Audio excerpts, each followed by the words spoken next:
I asked Chat GPT which religion is true, Christianity or Islam? And you are gonna be really surprised at what I ended up finding out. After asking this artificial intelligence, Chat GPT, which if you haven't heard about it, most likely you will soon. He says, as an AI language model, I don't have personal beliefs. I don't denounce or promote any religion. Everybody should tolerate everybody and we should all get along and have dialogue and sing kumbaya. Well, let me rephrase my question then, ChatGPT. If the case for the validity of the religions of Christianity and Islam were to be put against each other in a court of law, which one would win? Well, Kyle, says Chat, it's not possible to put the validity of religions in a court of law because religious beliefs are subjective and based on personal faith and conviction, which aren't subject to empirical evidence or legal proof. Therefore, it would not be appropriate or meaningful to put the validity of Christianity and Islam against each other in a court of law or any legal forum, blah, blah, blah. Okay, well, let me say this to you. You said that it's not possible to put the validity of religions in a court of law because religious beliefs are subjective and based on personal faith and conviction, which are not subject to empirical evidence or legal proof, but that is not true, ChatGPT. If Christianity claims that Jesus did die on a cross, and Islam states that Jesus did not die on a cross, then they cannot both be true. These claims are empirically verifiable just as any other historical claim. You make a valid point, Kyle, says ChatGPT. Well, thank you. I believe I just did. You know why? I'm a human being and you're not, ChatGPT. Historical claims and events related to religious beliefs can be verified through empirical evidence such as artifacts, historical documents, and other forms of evidence. However, it's important to note that religious beliefs go beyond historical events and involve personal faith and conviction, which are, again, subjective. In the example you've provided, the historical fact of Jesus' death on the cross can be verified through historical sources. I agree. However, the theological interpretation is what varies.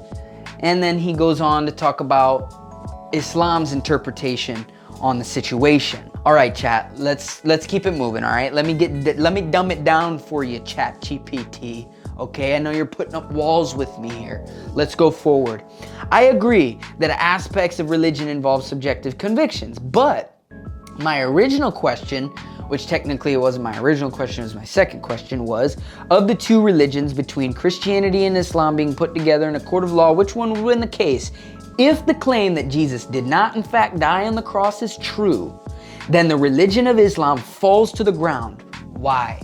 Because the Quran says he did not die on the cross. Why is this so important? Because the Muslims consider the Quran a divinely inspired book. In fact, it is the only claimed miracle of the Islamic religion. Therefore, if one thing is out of line, one thing is not true in that book, everything falls to the ground. And this was the point I was trying to make with Chat GPT. Therefore, if anything is wrong in there, God was wrong. If the validity of these claims were to be put forward in a court of law, the court could evaluate the available evidence and testimony from experts and witnesses to determine the truthfulness of the claims. However, and then he goes back into the things about the subjective, it's up to you, it's up to you, it's up to you. And then now at this point, I'm starting to get a little bit frustrated, a little bit flustered. And I say, please set aside your notion of personal and subjective conviction being an aspect of which religion one follows.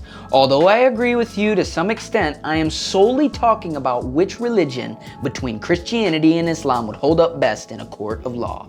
That being said, if the claim that Jesus did not die on the cross, which is made by the Quran, were false, then Islam would be deemed false, for the only miraculous work believed in by the Muslims is the Quran itself. And then what does ChatGPT say? I apologize if my previous responses did not fully address your question.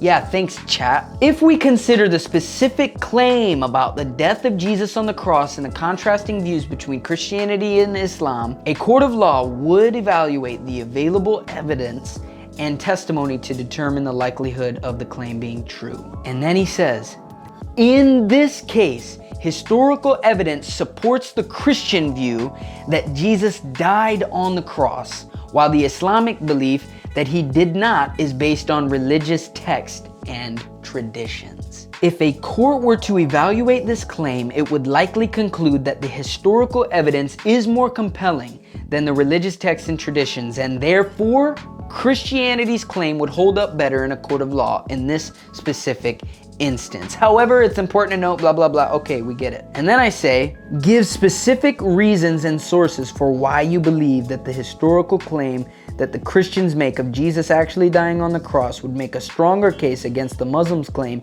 from the Quran that he did not die on the cross. And then you see what I'm doing now? I'm setting him up. I'm hitting him with the double jab, and I'm coming for the right hook. You understand where we're going with this? I'm saying, okay, now that I've got you on the ropes, why don't you let those dukes down, and I'm gonna give you one right in your freaking right eye, brother. Let's go. There is a substantial body of historical evidence that supports the Christian claim that Jesus died on the cross. 1. The accounts of Jesus' death on the cross are recorded in multiple independent sources. Get that, independent sources. The New Testament contains several accounts of Jesus' crucifixion and death, including the Gospel of Matthew, Mark, Luke, and John, as well as the writings of the Apostle Paul. These accounts were written by different authors, different times, yet all describe Jesus' death on the cross in a similar way, which suggests a high degree of historical reliability. There is something called the criterion of multiple attestation. This is a principle used in courts of law, as well as identifying whether or not something happened in history. The more people that you have concurring that such and such a person was at the store at 2 a.m., the more valid the claim is. Second reason, the accounts of Jesus' death on the cross are consistent with historical and cultural context of the time. Crucifixion was a common method of execution used by the Romans, and there are numerous historical accounts of people being crucified during this period.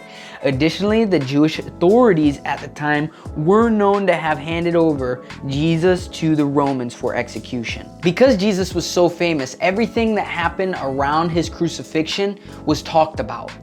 And it was a known fact among the populace that it was the Jews who handed this man, Jesus Christ, over to the Roman authorities. Point 3, there are also extra biblical, meaning outside the Bible, historical sources that attest to Jesus' death on the cross.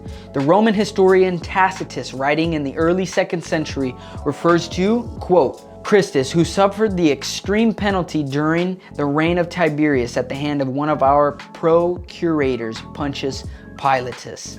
This is consistent with the Christian belief that Jesus was crucified during the reign of Tiberius, the Roman emperor, under the authority of Pontius Pilate, who was a governor in the nation of Israel at the time. And then the fourth point is just talking about a tomb that was discovered with the remains of somebody who looked like they had been crucified. Now, we can't verify whether that was Jesus, but it does tell us that this was indeed a method of torture and then execution that the Romans used. Now, he goes on to say, in contrast, the Islamic belief that Jesus did not die on the cross is based on a single verse in the Quran. This is the Surah 4:157.